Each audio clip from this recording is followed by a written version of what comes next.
This episode of the Cascadian Beer Podcast has been made possible by the BC Ale Trail. Arrive thirsty, leave inspired at bcaletrail.ca.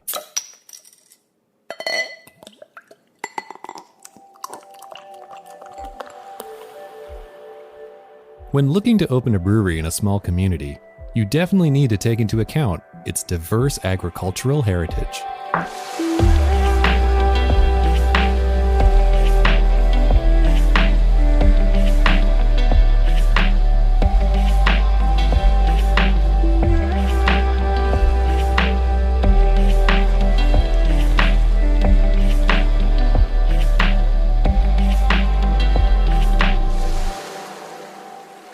Welcome to the Cascadian Beer Podcast. My name's Aaron, and I'm a Cascadian. I have a background in radio and television broadcasting. I'm a music producer and have a passion for beer. I don't consider myself an expert in beer by any means, but I do enjoy and respect the craft and the passion of these brewmasters. I want to learn from these pioneers, what sets them apart from the rest, and why they choose to call Cascadia their home. Cascadia is a bioregion in the Pacific Northwest on the North American continent. It's made up of the U.S. states of Washington and Oregon, as well as the Canadian province of British Columbia. In this podcast series, I profile the unique breweries of Cascadia, a region that has a strong presence on the international beer scene. Today, I find myself in the Fraser Valley, on a brewery that's really focused on using local ingredients. This, from House Brewing. My name is Josh Vanderheide. I'm the founder of House Brewing Co. in Abbotsford. Right, and we are in Abbotsford. We are, yeah. It's a beautiful day here on your patio. Yeah, no, it's good. Yeah, we like these sunny days in the patio. Yeah. So how long have you been open for out here? So we opened in January 2016, so just about 2.5 years, which feels like a very long time, and sometimes it feels like we just opened the other week too. So it's kind of a weird in-between world. Mm-hmm. And how did beer find you? How beer found me? I've always looked for beer, but I think the industry I stumbled onto just through some friends, some contacts, my sort of previous business. I was working doing branding and design for some different breweries. We worked with Fernie and Steel and Oak and Yellow Dog and a couple other projects, and also some wineries, distilleries. And it was being with them and going to these events where you just kind of learn about this industry that's just so unique in that it's really like void of true competition. It's all about collaboration and camaraderie, and that just doesn't exist in any industry. Mm-hmm. So I think I just was so taken back by this new approach to an industry, in that it's truly like the rising tide lifts all ships concept, that if we all work together and have fun, we could all be successful, which is just unique. And I don't know many industries that are even close to that. So we're out in Abbotsford, and quite the theme I get from you guys, there is kind of quite the farm connection, and we're out in the Fraser Valley. Was that the driving theme to open the brewery from the beginning, or why did you end up in Abbotsford? Yeah, I think what we wanted to do is kind of straddle two worlds. I think we sort of have a great reverence and respect for our farming heritage. So I think that, we designed our tasting room, we could call it like modern farmhouse style, because it's meant to be kind of rustic and reclaimed wood. And you got a patch of grass out the front. Patch of grass, yeah, just out in the fields. So I think we wanted that piece of the connection to our history, but I also wanted to design something that was sort of fresh and new and different for Abbotsford. And so that's why we have sort of a bit of a more of a modern contemporary kind of look. Mm-hmm. So, I think, food, we're intuitively a bit of a food community out here. And I think that we wanted to reflect that in our brewery, and also as far as local ingredients and all the flavors. So yeah, and when you talk about that, like you're a brewery that stands out to me that really uses fruit and things, and you're really experimental in what you do. You don't just do your straight IPA, your straight pale ale, your straight lager. Like there's lots of complexities going on. Mm-hmm. So what was the inspiration behind that? Yeah, I just think that we're excited about breweries and then beers that we're like looking at sort of not just beer flavors, which are, there's some limits to that. Obviously there's a lot of creativity within there as well, but breweries like, Four Winds and Brass Neck that were using really sort of intuitive food pairings and flavorings.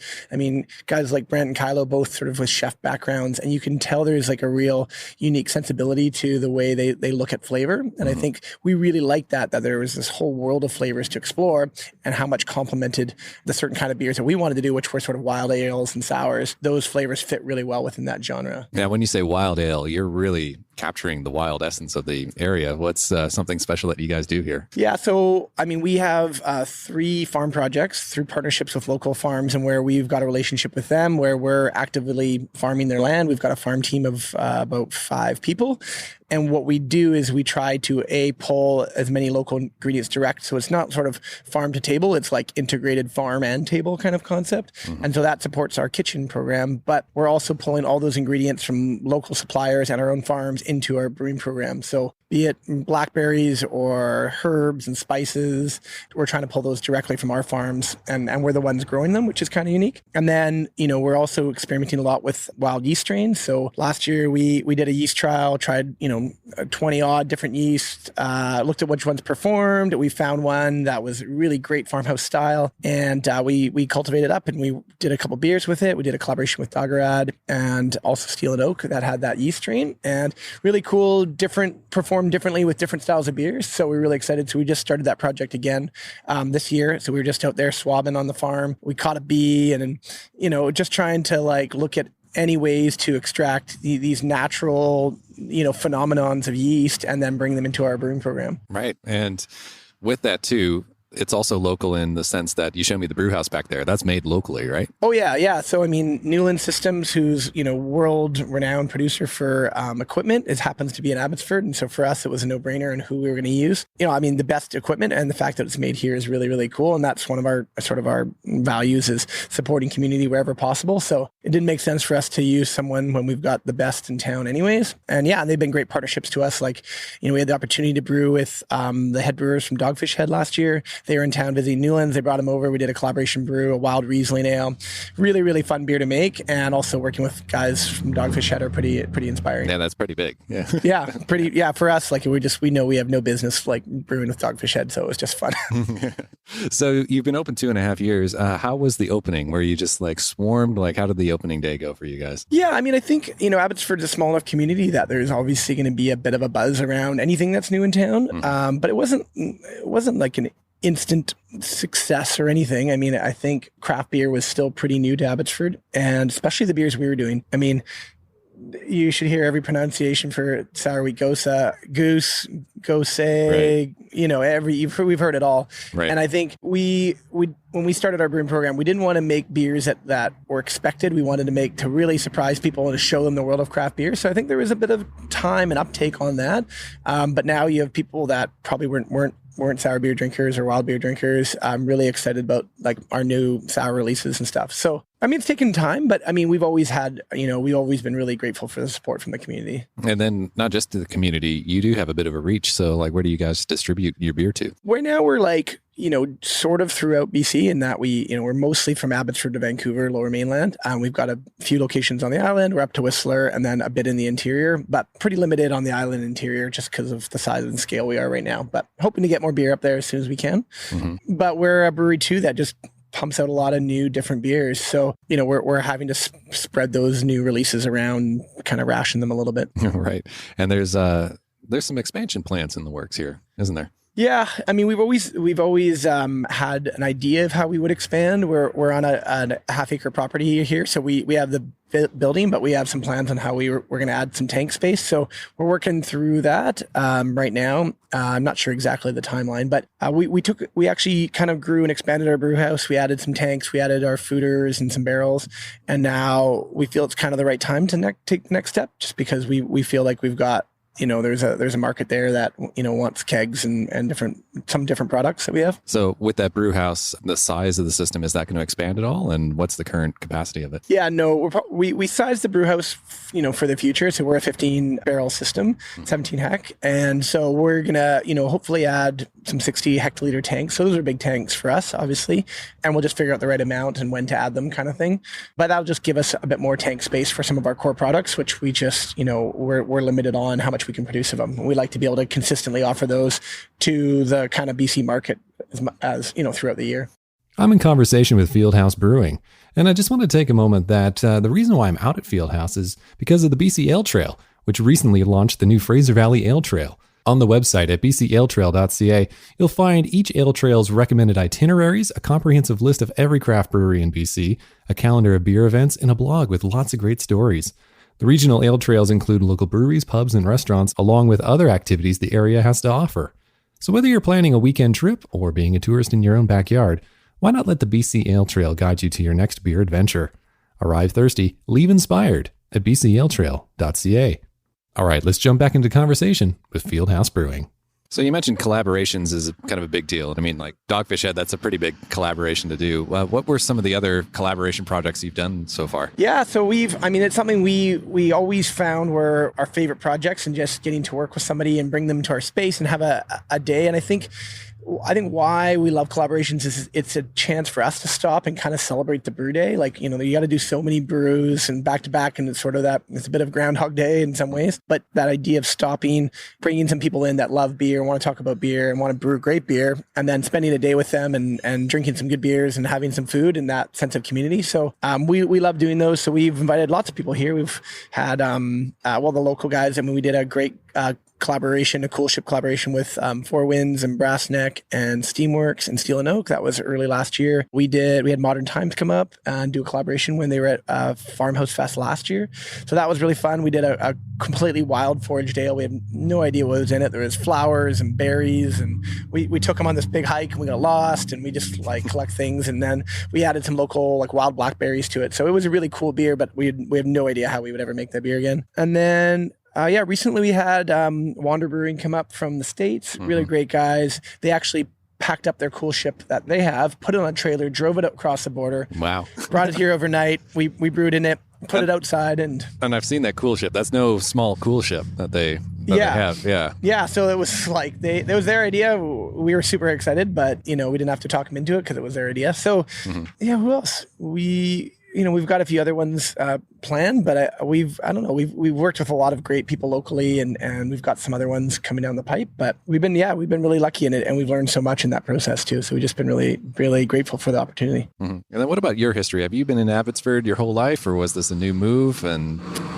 just trying to understand the connection here to Abbotsford more for the brewery. Yeah, so I grew up here. I went to elementary and high school here, and I lived here. Much like a lot of people in Abbotsford, they sort of moved away, and we moved away, and then kind of went and experienced other places. And I was in Vancouver for a long time, and then kind of was starting a family and wanted more space and a bit of a different lifestyle, so moved back.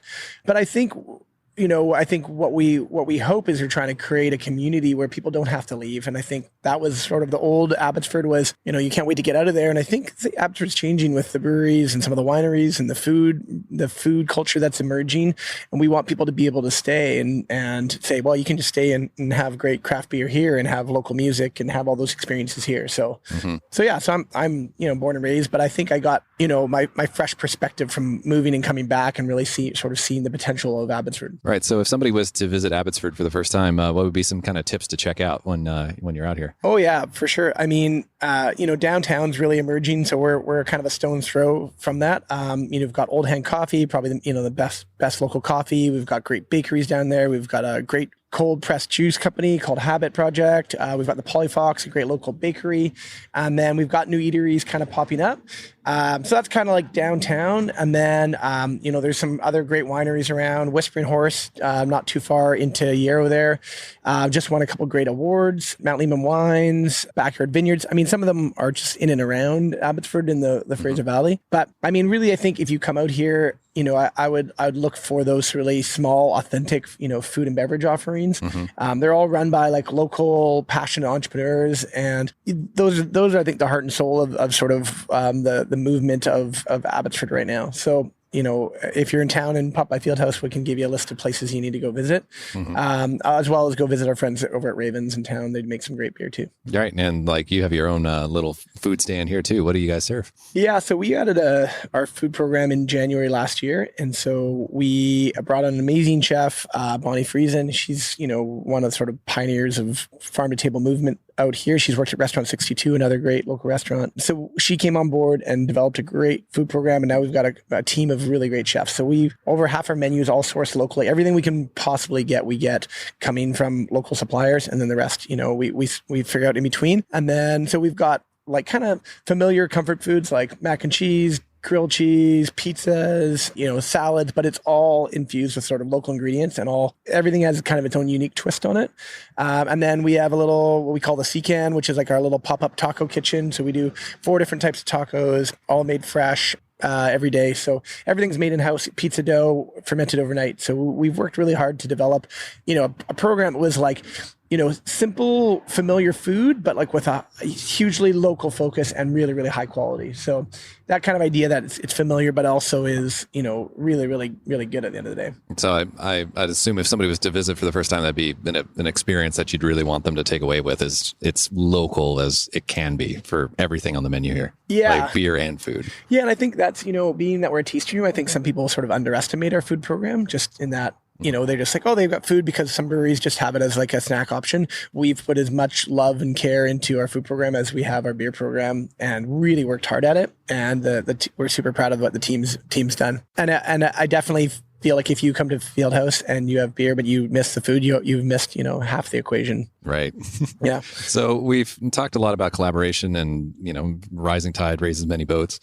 Who is inspiring you in the province at the moment in terms of what they're doing in terms of beer? Oh, man. I mean, we were just at Farmhouse Fest, which I saw you there. Yeah.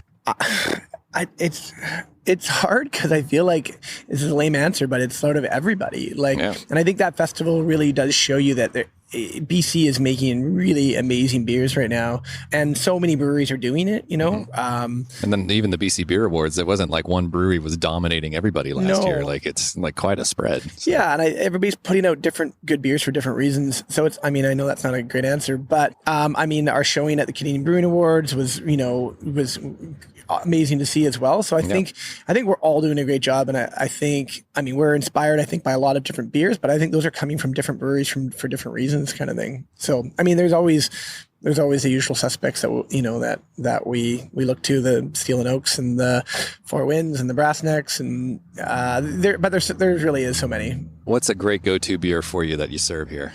Go-to that they serve here. Our Gosa is probably like our beer that we've really worked hard on to make it as, true and classic to style, but like really high quality ingredients made with like sea salt from Vancouver Island and like elderflower locally. So I feel like that's a beer that we wanted to make a really great Gosa, and we're really excited the way it turned out. So I think that's one. Our Salted Black Porter is the other one. It's just, it's kind of that balance of something that is classic and drinkable, but also has its own unique flavor. So I'd say those two are the ones we're, I think, the most proud of it, just because they're that balance of unique, but also really, really, really classic as well.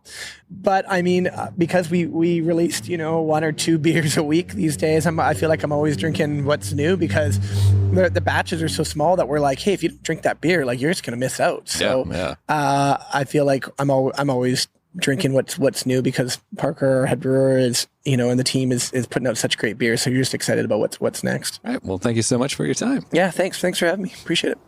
Big thank you to Josh for his time. Really appreciate it. It was lovely sitting out on the patio. It was a little bit of cloud cover, but it was just perfect. And they have a nice big patch of grass out there too, with live performances happening on Tuesdays and Thursdays throughout the summer. So definitely go and check that out. And I didn't get a chance to try the food when I was out there, unfortunately, but I'm definitely going to be making a trip back to try that out. So thanks again, Josh, and everybody at Fieldhouse Brewing Company. I want to thank you for listening to this podcast episode. Really do appreciate it. And if you did enjoy it, well, how about you subscribe if you're not already? You can subscribe on Apple Podcasts, now Google Podcasts, Spotify, wherever you like consuming your podcasts. Also, tell a friend. It really helps grow this podcast and get the message of these breweries into as many ears as possible. You can follow us on social media as well. We're on Facebook at facebook.com/Cascadian Beer, on Twitter at Cascadian Beer, and on Instagram at Cascadian Beer Podcast. I want to thank the BC Ale Trail again for their support. Thank you so much, guys, for making this episode possible. And for more information and to follow this podcast series, you can go to the website at cascadian.beer. Thank you so much again for listening. And until next time, remember, support your local.